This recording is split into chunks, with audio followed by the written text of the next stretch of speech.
प्रथम सांगा तुमची तब्येत कशी आहे सगळ्यात महत्त्वाचं. हो तब्येत आता बरी आहे. आणि काल ट्रीटमेंट घेतली, आजही ट्रीटमेंट घेतली, त्यामुळे आता बरं आहे. महाराष्ट्राचं एकंदर राजकारण पेटलं असताना तुम्ही दरेगावमध्ये आलेला आहात आणि तुमच्यावरती प्रचंड टीका होतीये. तर त्या बाबतीत कसली टीका? महाराष्ट्राची सत्ता स्थापना आहे, हा. 23 तारखेला रिझल्ट लागलेले आहेत आणि मुख्यमंत्री 2-3 मग काय सत्ता स्थापन करताना काय आहे?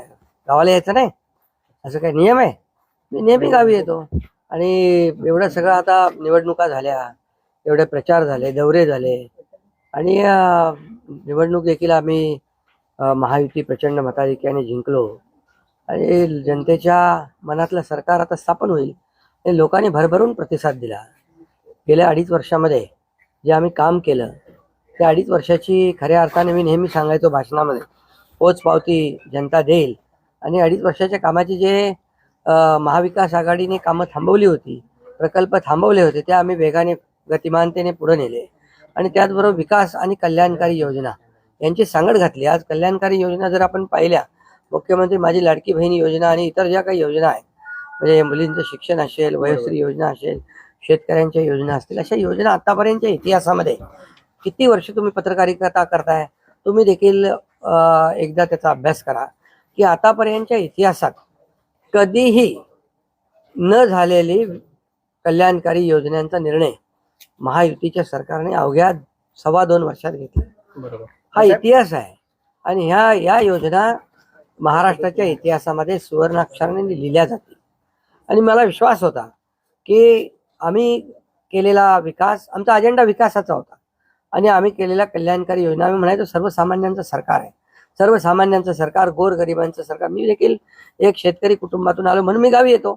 पण गावी मला आलं की एक वेगळा आनंद मिळतो, माझ्या लोकांमध्ये येतो, लोक भेटतात, माझी शेती आहे, शेतीकडे जातो आणि हा वेगळा एक आनंद मला या ठिकाणी समाधान मिळतं. म्हणून मी देखील एक गरीब परिवारातून, शेतकरी परिवारातून आलो म्हणून मला याची जाणीव आहे, गरिबीची जाणीव आहे, सर्वसामान्यांच्या परिवाराची जाणीव आहे. म्हणून आम्ही ज्या योजना केल्या त्या योजनांचा सर्वसामान्य लोकांना त्यांच्या जीवनामध्ये काही ना काही फायदा झाला. आणि म्हणून आम्ही म्हणाल तर इकोसिस्टीम तयार केली. प्रत्येक परिवारातल्या माणसाला, मग त्याचा मुलीचा जन्म झाला, मुलगी असेल, लाडकी बहीण असेल, लाडका भाऊ असेल, युवा प्रशिक्षण स्टायपंड आणि शेतकऱ्यांच्या योजना, या सगळ्या म्हणजे लाडकी बहीण, लाडका भाऊ, लाडका शेतकरी, लाडका ज्येष्ठ, हे सगळे आमचे जे आहेत, ह्या सगळ्या साठी आम्ही केल्यानंतर लोकही म्हणायला लागले आपलं सरकार लाडकं सरकार. आणि मला विश्वास होता की या निवडणुकीमध्ये प्रचंड यश मिळेल.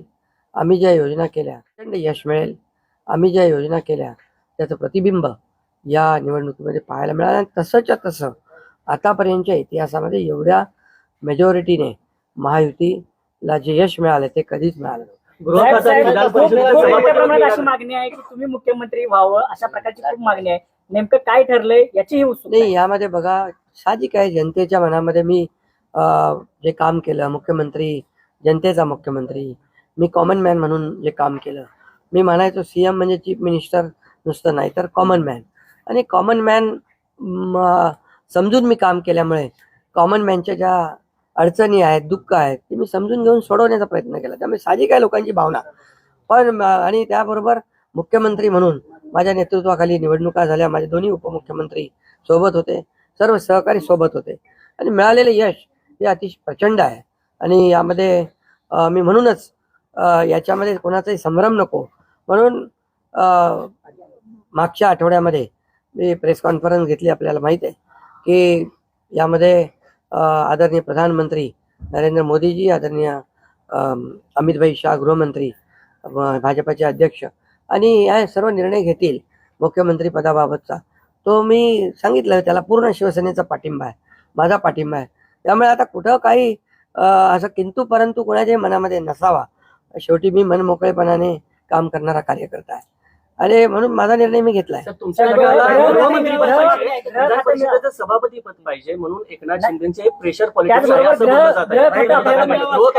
नाही, पहा, याच्या बाबतीत चर्चा होईल. आता चर्चा होईल, चर्चेमधून बऱ्याचशा काही गोष्टी निघतील, बऱ्याचशा गोष्टी सुटतील.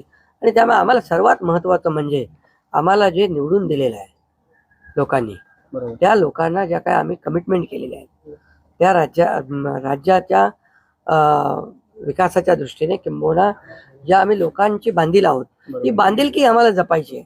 सगळ्यात महत्वाचं मला काय मिळालं, कुणाला काय मिळालं यापेक्षा जनतेला काय मिळणार आहे. महाराष्ट्रातल्या जनतेने भरभरून मतदान केलेलं आहे, मतांचा वर्षाव केला आहे. आता त्यांना आम्ही आमच्या पद्धतीने जे देण्याचा प्रयत्न होणार आहे. त्यामुळे यामध्ये लोकांच्यासाठी जे करायचं आहे ते आम्ही करणार आहोत. उपमुख्यमंत्री पदासाठी श्रीकांत शिंदेचं नाव समोर येते आपल्या गटाकडनं, ही गोष्ट खरी आहे का? नाही बघा, चर्चा अजून सुरू आहे. चर्चा खूप, आता तुम्हीच चर्चा करत असता. तुमच्या चर्चा खूप जास्ती असतात. त्यामुळे तुम्हाला एकच सांगतो माझ्या प्रश्नाचं उत्तर राहिले. तुम्हाला एकच सांगतो, या सर्व चर्चा आहेत. आता एक बैठक आमची अमित भाईंच्या बरोबर झालेली आहे, दुसरी एक बैठक आमची होईल तिघांची, आणि त्या बैठकीमध्ये खूप साधक बाधक चर्चा होईल आणि त्यामधून योग्य तो निर्णय या महाराष्ट्राच्या हिताचा. बघा, आमच्यामध्ये तुम्हाला मी सांगतो, या जनतेने आम्हाला भरभरून दिलेलं आहे.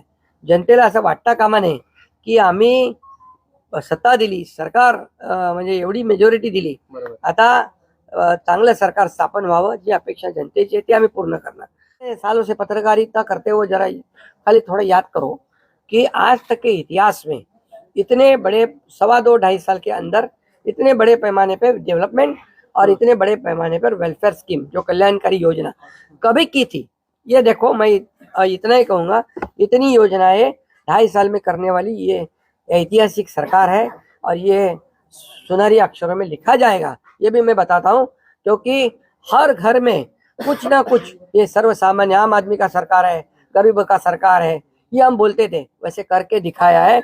इसलिए 2.5 साल में उन्होंने हमें इतना बड़ा आशीर्वाद दिया है कि पूरी तरह विपक्ष को विपक्ष नेता भी नहीं मिला है.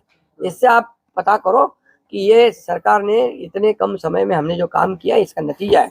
और मैंने पूरी तरह कहा है, मोदी जी, अमित भाई जो कहेंगे उसे पूरा हमारा समर्थन है. और निश्चित रूप से अभी मैं एक ही बात कहता हूँ, सरकार स्थापित हो जाएगी, अच्छी तरह से हो जाएगी. कोई किसी में हमारे सभी तीनों दलों में समन्वय है. और हमें क्या मिला और इससे ज्यादा हम जनता को क्या देंगे, महाराष्ट्र को क्या देंगे. अभी हमारी जिम्मेदारी बढ़ गई है, क्योंकि महाराष्ट्र की जनता ने हमें भर भर के दिया है. अभी हमें उनका विकास करना है, ये योजनाएं को आगे बढ़ाना है.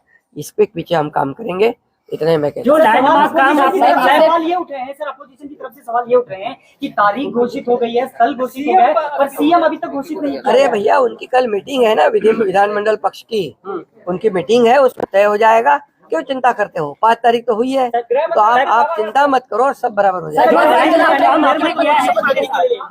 राज्यामध्ये फेरमतमोजणीची मागणी झाली. अरे, हे निवडणूक आयोग बघेल, कोर्ट बघेल. आणि काय आहे, जेव्हा तुम्ही हरता तेव्हा ईव्हीएम खराब आहे, जेव्हा जिंकता तेव्हा ईव्हीएम चांगला आहे. असं कसं काय, तुम्ही एकच भूमिका घ्यायला पाहिजे. झारखंडमध्ये तुम्ही जिंकले, हा, लोकसभेत तुम्ही जिंकले, कर्नाटकमध्ये जिंकले, तेलंगणात जिंकले, तेव्हा काय ईव्हीएम चांगली होती. ईव्हीएमच्या बद्दल काही चौकशी करा, काही करा. तुम्हाला सांगतो, या महाराष्ट्रातल्या लाडक्या बहिणींनी भरभरून, लाडक्या भावांनी आणि लाडक्या शेतकऱ्यांनी भरभरून दिले.